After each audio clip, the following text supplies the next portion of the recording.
Luka Doncic hits the craziest game winner I think I've ever seen. In a game that I felt like Dallas should not win, Luka comes through as the savior once again. We'll break it all down in today's Locked On Mavericks podcast right now.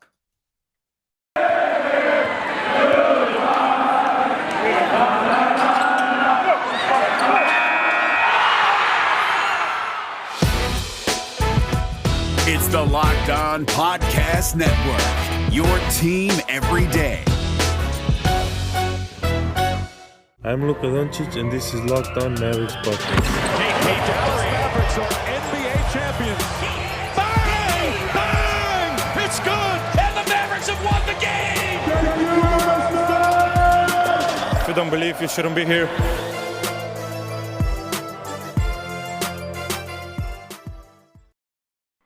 Luka! Let's go, Luka!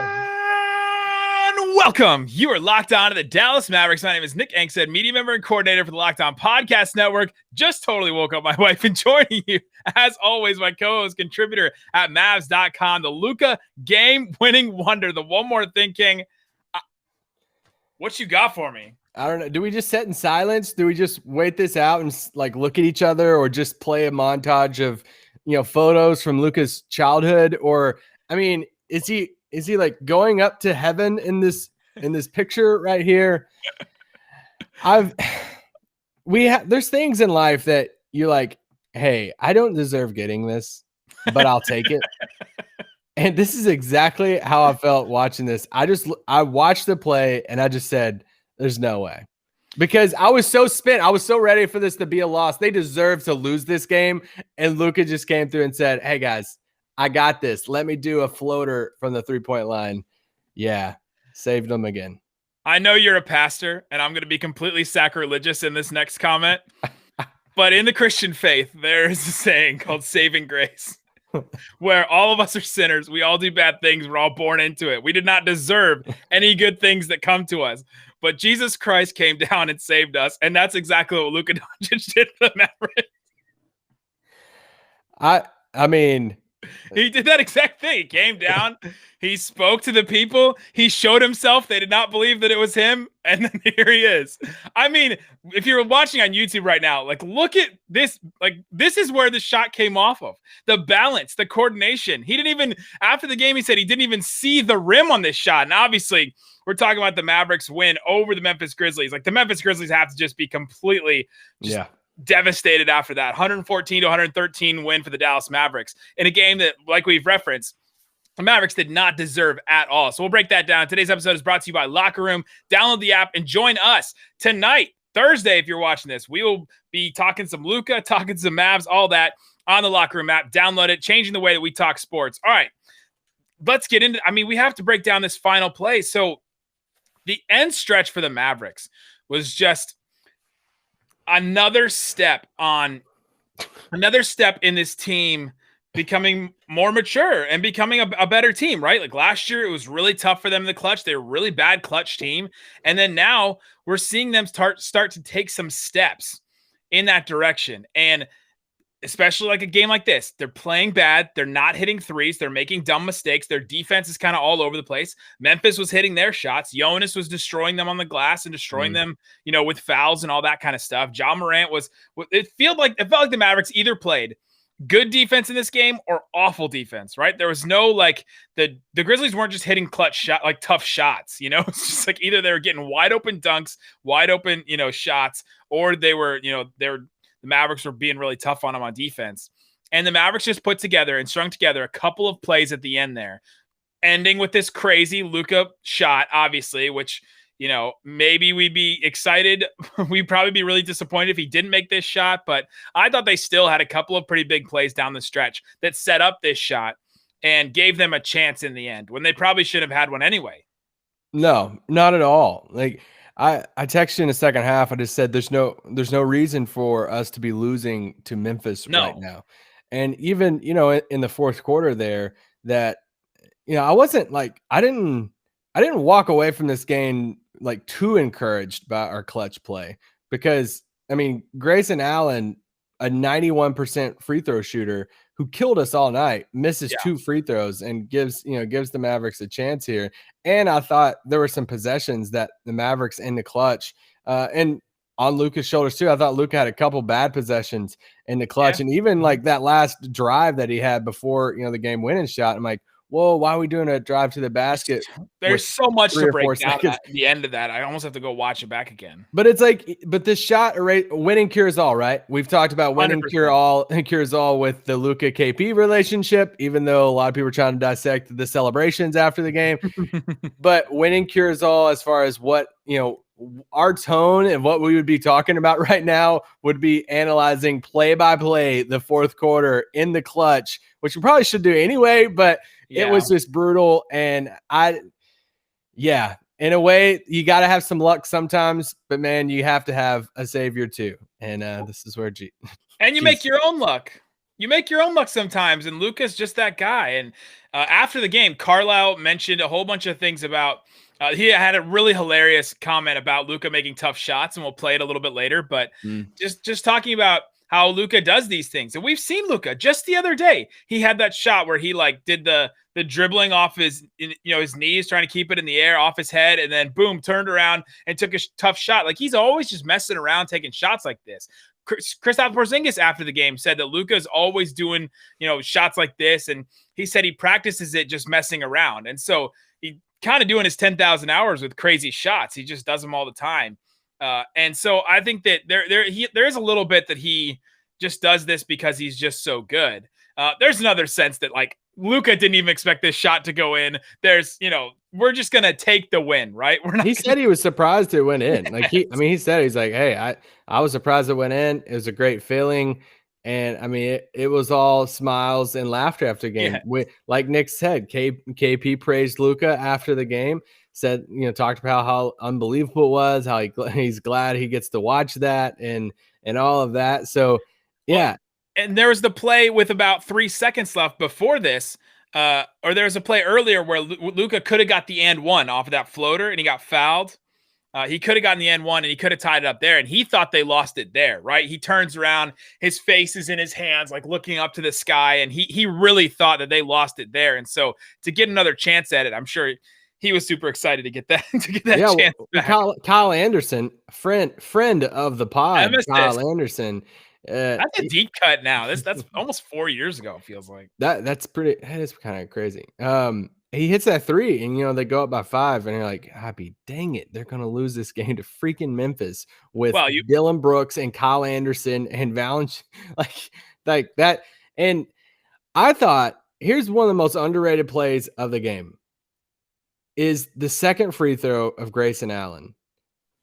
Taylor Jenkins, if I was a Memphis fan, I would be very, very frustrated because the dude has Valanciunas on the bench.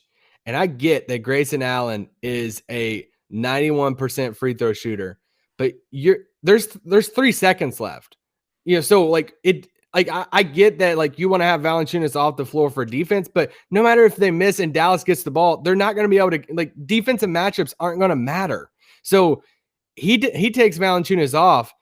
It's Dylan Brooks and Kyle Anderson rebounding the basketball. Guys, we've been there as Mavs fans. We've been there, done that with the whole put in a big for a rebound type thing. And Dwight Powell hustles his butt off and gets that board. They call Great game for him. Oh, yes. We will definitely talk about Dwight Powell later in this pod. But he hustles, gets that rebound. I went back to watch it because I'm like, dang, did he beat Valanciunas for that board? Because he really snagged that thing. He beat Dylan Brooks and Kyle Anderson, but still is an impressive rebound. And then bam, that leads to the Luka, game winner. So if I was a Memphis fan, that's what I would be very, very frustrated about right now is why wasn't Valanciunas in the game to get a potential rebound right there?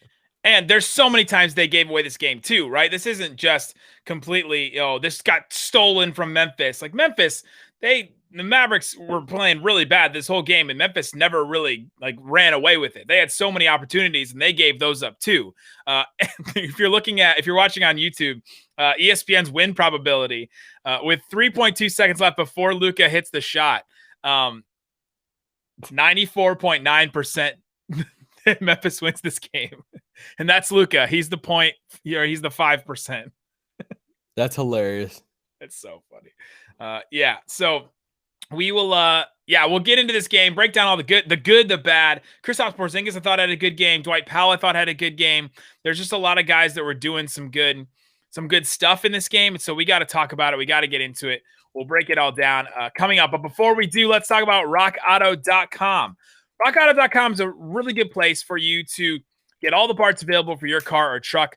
You can go and check it all out. You can go right now, go check out all the parts available for your car or truck, and you can save a bunch of money there. You can go and find every single part available for your car or truck. You're going to save, for example, there's a fuel pump for a Honda Odyssey. If you're going to get it at a big chain store, if you're going to get it at a place that you see on the side of the road, $353.99 for this fuel pump. $216 at rockauto.com. That's a bunch of money right there. That's $140 that you can get tickets to go see Luka do another shot like that. All kinds of stuff you can get at rockauto.com. Chain stores have different price tiers as well for professionals and do-it-yourselfers. Rock Auto doesn't have that. So they have everything you need, plus their prices are always reliably low. Go to rockauto.com right now, see all the parts available for your car or truck, right locked on in their How Did You Hear About Us box, and they know that we sent you. Again, right locked on there. How did you hear about us box? Amazing selection, reliably low prices, all the parts your car will ever need. Shake it like a Polaroid picture. rockauto.com. Also want to tell you about Locked On Today. They'll be playing my Locked On Now about Luka Doncic. They'll be talking about it and breaking down all kinds of stuff. They're going to have WNBA draft, which is today on Thursday, by the way. They'll break that down afterwards. Go subscribe to Locked On Today and follow wherever you get your podcast. All right, Isaac Harris, let's talk about this game because good Lord. The Mavericks just played awful in this game, right? Like, should we kind of start there? Why? Well, yeah, they played awful. Why should we start talking about how, like, where were the Mavericks playing badly and poorly? Because everyone's going to say that today. They're like, they didn't deserve this game, and Luka bailed them out. And I even said that after the game. But what was it about this game that the Mavericks didn't play well? Like, what facet of the game? Well, defense killed me in this game again. I mean, I hate to be – I mean, I feel like this just a – 121 defensive rating, points per 100 possession. That's awful. That's like the worst defense in the NBA. Yes, I mean, my daughter right now just woke up, and she hates the defense too. Devastated. For the Mavs. But, no, I mean, it drove me nuts in this game because – like I said a while ago, I mean, I get that these players are, Memphis is a deep team, but we're talking about Dylan Brooks and Desmond Bane, which I know Mavs Twitter probably freaked out tonight about, Desmond Bane hitting threes while Josh Green is, refilling water cups. And so was he in the celebration though? Like, was he celebrating with his team? I think he was celebrating. Check the screen grabs, check them, and we'll see if he's in that. But no, just defense killed me in it. And, the rebounding thing, we can look at, I think off the top of your head, you're probably like, oh, Valanciunas killed us on the boards. He did kill us on the boards. But when you look at it, I think they only had one more rebound, or actually Dallas won the rebound about a 45-44 in this game. But defense just, it bothered me so much. It bothers me every game, especially when it's against guys that are not all-stars in the league. And can I just say this? I tweeted this out, but there's so many times that we have been on this podcast and we have criticized Luka for his complaining to the refs. And he does. He does it too much, and it does throw him off sometimes. But I am so sick and tired of guys like Dylan Brooks, players like Dylan Brooks getting away with doing some of the same stuff Luka gets called for techs for in some of his games. I am sick of that bullcrap. Like, if you're a role player, like, you should get some of those techs that Luka gets. But when you're a top 5 player in the league, you shouldn't get a tech for saying and one. And I get it was rescinded and stuff, but some of the Luka's techs are getting a little too touchy for me now. So I will come to the defense in that situation. Even though he should stop, he should get better at it. Some of that, I mean, we saw some players from Memphis tonight just throw a fit, and they got absolutely nothing. It seemed like every single play Memphis thought they were getting fouled. And I know the Mavericks do that kind of same thing too. But when Jonas is like getting hit, sure, but then also he's whacking you back at the same time, the refs just kind of let some of that stuff go. You can't complain that much. Also, the referees, they have a meeting after, I think, or before every single game to go over trends, to go over stuff. And Luka obviously has, not necessarily a target on his back, but he has a stigma now, reputation that he's a complainer, he's a whiner. It came out from, Zach Lowe, and then Mark Cuban responded to it. And and all that kind of stuff. And so now he has that mark on his back a little bit. And so I think refs are going after him. The number I wanted to bring up, we have on the screen on YouTube right now, fast break points. Memphis had 19 fast break points in this game. The Mavs only had 7 in this game. Memphis really took advantage of the Mavs there. The Mavs didn't even turn the ball over that much, 11 times, which is just about average for the Mavericks in the turnover battle. So Memphis was just hitting their threes, and they were getting a couple second chance points here and there, but mostly I feel like it was that fast break number. But yeah, let's talk about the Mavericks in this game. The other thing I want to say about Memphis is the Memphis was getting all these mid-range shots, and they were hitting tons of mid-range shots in this game. Just absolutely wild. If you look at their shot chart, I'll actually bring it back up here on YouTube. You look at this shot chart, like look at this area for the Mavs. There's like no real shots in here. And for Memphis, there's like so many shots in this like 5 to 10 to 15 foot area that they were hitting. It's just all done like down the middle of the lane. And they were hitting a bunch of shots there. And the Mavericks just kind of giving it up because the Mavericks are playing drop coverage. And the Mavericks always play drop coverage. And so it just so happened that some of these Memphis players were starting to hit shots in that area. And it wasn't even Grayson Allen. Grayson Allen was just hitting from deep. And I'm sure you enjoyed every single minute of Grayson Allen, Isaac. I hated every bit of it. I'm like, of all people, Grayson Allen turns into JJ Redick, back in the day, and he hits 6 threes in this game. I think he had 14 points in the first quarter. I'm like, do I just need to turn this off and just like say, screw the pod for tonight after the first quarter? I'm like, I can't take a Grayson Allen 40-point game and Mavericks loss. So I just want to say that, man, he really tripped up at the end when he missed those 2 free throws. It was nice to see. I'm a dad now. I can get away with those jokes. So the Mavericks really struggled in this game. I thought that Josh Richardson had a really rough game in this one. He finished 3 of 9, only 26 minutes. I don't know how much he played even in the fourth quarter. I bet. Can I save a Josh Richardson conversation for the third segment? Oh, you want to save it? Yeah, I have a question for you on this. He actually did not play in the fourth quarter, and I'm not really surprised by that, but no, that is kind of notable. Josh Richardson struggled in this game. Maxey just could not hit the broadside of a barn from 3, 2 of 9 in this game from 3. They were just giving up. They were basically treating him like Dorian, like the Jazz treat Dorian in this game. Maxey off the dribble too. We love Maxey. And he did other things to help the team win too, down the stretch, rebounding, defending, all that. And one thing I know, I was talking about the lack of defense, a little bit ago. Luka gets the defensive player of the game belt tonight. So big time. He hadn't won it all season. He perked up. He lit up when he was asked about it. And he was like, hey, it was probably before that block at the end of the game, which, man, he gets credit for. That was, please, somebody clip that and save it for anybody out there who is in the camp of like, Luka's just as bad defense as Trae Young or some of these other people in the league or James Harden, or Luka's just bad at defense and you want to fall into that just lazy narrative that some people want to fall into, then watch plays like that. Clutch moment, clutch game, fourth quarter, Ja Morant, Josh trying to cross him up, do some, dribble moves to get to the basket. Luka stays in front of him the entire time. Ja tries to score on him. Luka literally just takes it out of his hands as he's shooting the ball in the paint. Incredible defensive play. That's where Luka playing defense in big moments. That's where you see the difference. There's sometimes he gets lazy a little bit on defense here and there. A guy cuts to the basket, he gets beat on it. I get that, but Luka man-to-man defense, he's not bad. And if you think he's bad, then I'm gonna pull this card that I don't like pulling very often and saying, you just need to watch some more games, bro. Do you even watch the games, bro? Do you watch games, man? I mean, do you even watch the games, bro? But let's get into some positives because we went over all the negatives, I think, or at least some of the negatives. Luka also just couldn't hit a lot of shots until, ironically, the very end of the game. The positives in this game. Kristaps Porzingis, I thought, had a really good game. I wanted him to get more shots towards the end. He had that one floater in crunch time that was really, really good. He only took 3 shots in the fourth quarter. I think he'd probably want more shots too. He'd want more shots for sure. But he finished 7 of 13 from the field, 21 points, only 6 rebounds in this game. Really tough. But he played Jonas really tough, I thought. He tried, he was going after him. He really tried to stand his ground.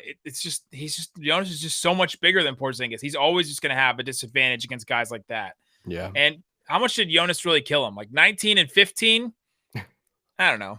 At least it's not like a 30 and 25 or 30 and 20, but Yeah. There were times that, Jonas got a couple boards by just like holding off KP. It's kind of like what I do with my son when he's trying to get a cookie off the counter, and I'm just like holding him off with one arm while I'm like trying to get something out of the cabinet.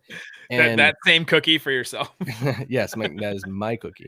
My Built Bar. But no, but your hope is that KP makes up for it on the offensive end. But once again, we saw a little bit of tonight, what we've talked about a million times. They weren't putting, Jonas on KP at times. They were putting Jonas on Maxey or maybe Dorian and putting a guy like Kyle Anderson or something on KP. So this is what teams are going to keep doing. Yeah, absolutely. Coming up, let's get into a couple more positives. Got to talk about Dwight Powell. Got to talk about Luka a little bit more and break down some of the end plays of this game. How did the Mavericks pull this game off in the clutch? We'll break it down a little bit more. We'll talk about that. But before we do, let's talk about BetOnline. BetOnline is the one-stop shop to put down some money and to bet on sports, but it doesn't have to be just live sports. You can do the NFL draft. I got it pulled up right here on YouTube. Look up NFL draft odds. You can look at some of these guys. A second pick overall. Zach Wilson minus 2,500. So they really think Zach Wilson's going number 2. Justin Fields, Trey Lance, Penei Sewell, who's going to my Cincinnati Bengals, hopefully. 3rd overall pick. This one's a little bit more highly contested. Mac Jones, Justin Fields, Trey Lance, and then Zach Wilson, a deep not favorite, I guess, of that one. First offensive lineman, Penei Sewell. He's going to go first pick of the draft. Trevor Lawrence, minus 10,000 favorite. So if you want to make some money, I guess you can bet against that if you want, but you have to bet $10,000 to win 100. I'll pass on that. Yeah, I think I won't. It's a little rich. I also looked at the screen thinking that was a list of prospects, and it's the box score, but. Oh dang! I did the wrong screen. Anyway, but yeah, you can bet on the NFL draft. Go put down a deposit and use the promo code LOCKEDON. Get a 50% welcome bonus to the first deposit. BetOnline, your online sportsbook experts. Also want to tell you about our friends Locked On NBA Draft. Richard Stayman and the crew, Rafael Barlow, the draft dummies guys, that's what they call themselves. They are going to break down all kinds of prospects that you guys want to hear about. Locked On NBA Draft, wherever you get your podcast. All right, Isaac Harris, let's talk about some positives. So the Dallas Mavericks in this game, we talked about the negatives. Porzingis, again, a positive, I thought. He was getting some shots off. I like his shot selection right now. I think that I've not seen a shot recently that I'm like, dang, I don't want him to take that. Some of those deep threes maybe, but I feel like he's getting shots off where he needs to. So all this talk about I need the ball here, I need, my minutes here, all that kind of rhythm kind of talk, I feel like it's kind of working for him. Yeah, there's a couple times he'll get posted up or he'll post up, a little too far away from the basket.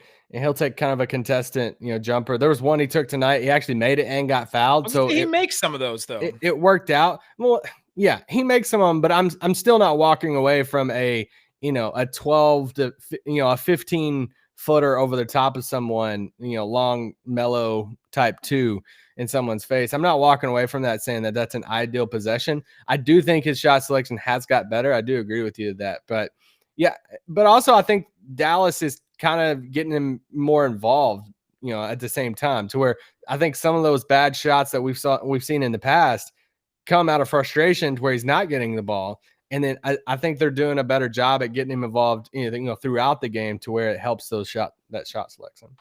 Yeah, absolutely. Dwight Powell, we talked about him. He was a big positive in this game. And I think he can play really well against a team like this that plays, a smaller center off the bench. Xavier Tillman, that guy is 6'7"? Like he does not look whatever he's listed at, 6'9" or whatever. And then Brandon Clark, he's also not that big either. So Dwight can play against guys like that. If they're not going to have a huge center coming off the bench, a Dwight Howard or somebody like that, Dwight Powell can play against those guys. He's 6 of 7 in this game. Luka and him, like the pick and roll and the stuff around the rim, that was the only thing going for them for a while there. Yeah. That was the only offense they could really get because guys weren't hitting their open threes and Luka wasn't hitting really anything. And so Luka was just going for bunnies with Dwight Powell and it really worked. Also, 8 boards in this game. He finished with 12 points, 8 boards, 2 of them on the offensive end, had a steal in this game. I just thought he brought really, really good stuff in this game. Yeah, his energy was infectious. The pick and roll stuff was super obvious. He was a -3 tonight, but still, I mean, 12 points off the bench, like you said, 12 and 8 in just 15 minutes. His impact was felt. I mean, I thought it was very noticeable. Also, I want to point out Dorian. Dorian was a +14 tonight, highest plus minus on the team.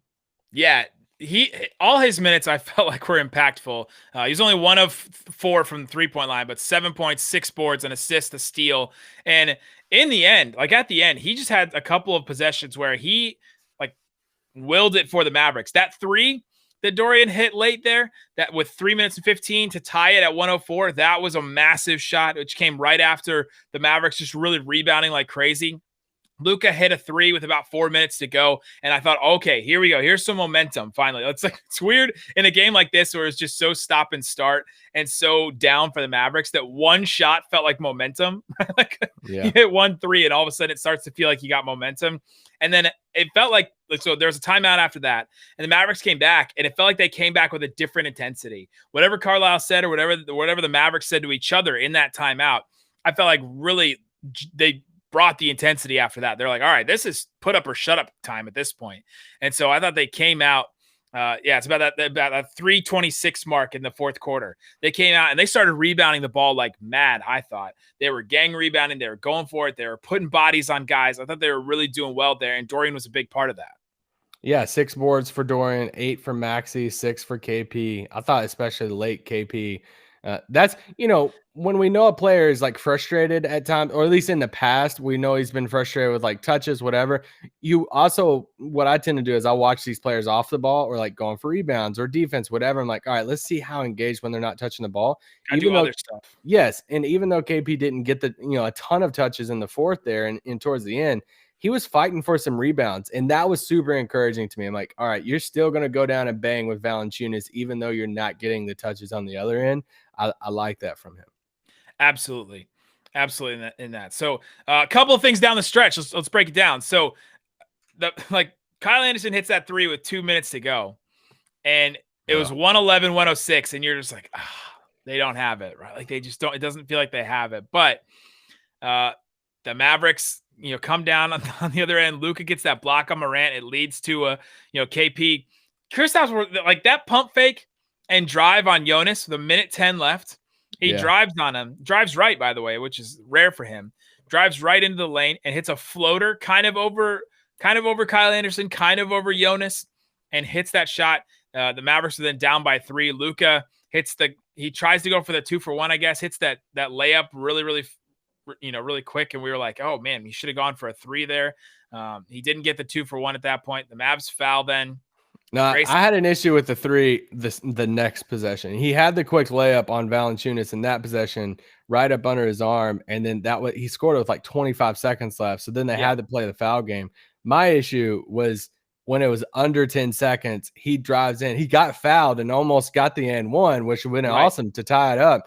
But they were down 3, and he got fouled for that shot. That's what's crazy to think about. Luka gets fouled in the paint and goes to the free throw line. The Mavericks are down 3 with 3 seconds left. And look what all unfolded after that. Because he misses a free throw. And it didn't matter. And they won anyway. Like that's the winning cures all sins kind of deal. The Mavericks foul there at the end. And it just came down to, it kind of came down to me, those couple of plays. That block on John Morant. Yeah. KP, the pump and drive, and the score on the floater. Luka with that should have been and one that, could have gone better. And then the final shot that he gets off somehow. It all comes back to that shot, and we don't get it. I think what's the conversation today? The what? What's the conversation today if he misses a shot? Oh, if he misses a shot, it's Luka misses the clutch free throw. It's why didn't Luka, pass it out or take a 3 instead of driving with 3 seconds left down by 3. Maxey was open on that play. Yeah, Maxey was open. Why didn't KP get more touches in the fourth? The defense is bad again. These are all the storylines if he doesn't hit the shot, but he makes the shot, and it's the shot that. How many times are people like myself, Brad Townsend, whoever throughout the year that we're at these games before the game, we're tweeting out these videos of him making these crazy shots, or it's the bubble. And, Chopper is tweeting out from the Mavs these crazy shots that he's kicking in. Carlisle talks about this so much after the game. He's like, this dude makes every shot. And he talked about losing money to Luka and how he's like, how many thousands of dollars I've lost to Luka in betting, and how he paid Luka back in Mexico City with pesos. You ready? This is Rick Carlisle talking about Luka hitting shots and then betting. Yeah, look, I can't tell you how many $1,000 I've lost to him on half-court shots. One time in Mexico City, our second year, I paid him off in pesos because I was so pissed about it. And I don't bet with him anymore because I've seen him do everything. I've seen him call swishes from half court. I've seen him kick the ball in from 40 feet. Anytime we walk into practice and he's sitting on a table getting stretched out behind a basket and says, "Hey coach, if I make a shot, it's practice over." And I'm always like, forget it, no way. Because he's gonna make the shot. He's gonna make the shot somewhere. It's incredible. I said no way. I said no way. He said on the table practice is over. You gotta love it. Any closing thoughts from this game? No, just Luka saved the day again. I think you look at what that one shot did for standings. They went from being a half game, I think it was a half game up on Memphis, to him making the shot, and now they're 2.5 games up on Memphis. With the tiebreaker now. Yeah, with the tiebreaker. This is crazy. If the season ends like it is now, this is the first matchup we're going to see in this dumb play-in tournament. And it's Dallas versus Memphis, and we're going to get this all over again, except Memphis will probably have Jaren Jackson Jr. In that game. So that it will be a tougher game if this is how it plays out. But I was so mad that they were going to lose this because we've seen Portland lose games. Portland just lost to Boston, a few nights ago. And it's like, here we go. Like, let's take advantage of this. And this one Luka shot inches them a step closer. Now they're just a game back from Portland. They're up on Memphis by a couple of games. They have to take advantage of these games. And this Lakers series coming up and, next week is going to be massive. The next couple of games for the Mavericks, you want to just predict all of them?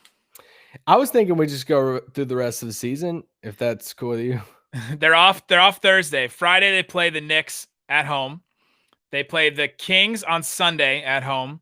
They played the Pistons on Wednesday at home. All of those are must wins. Have to, right? Like, you have, if you want to complain about the play-in, if you want to complain about all this, you have to win all those games. Those are all winnable games you have to win. And then it's Thursday and Saturday, Lakers. And it doesn't look like LeBron's going to be there. Still have not heard Anthony Davis, maybe, right? Could be back by then. He could set out a couple more weeks. That'd be because fine. at that point, we're talking about that's a week from today, that Thursday.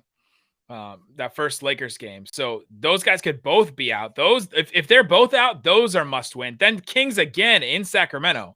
Like that. Kings are doing great right now too. That's all right. Don't need Luka.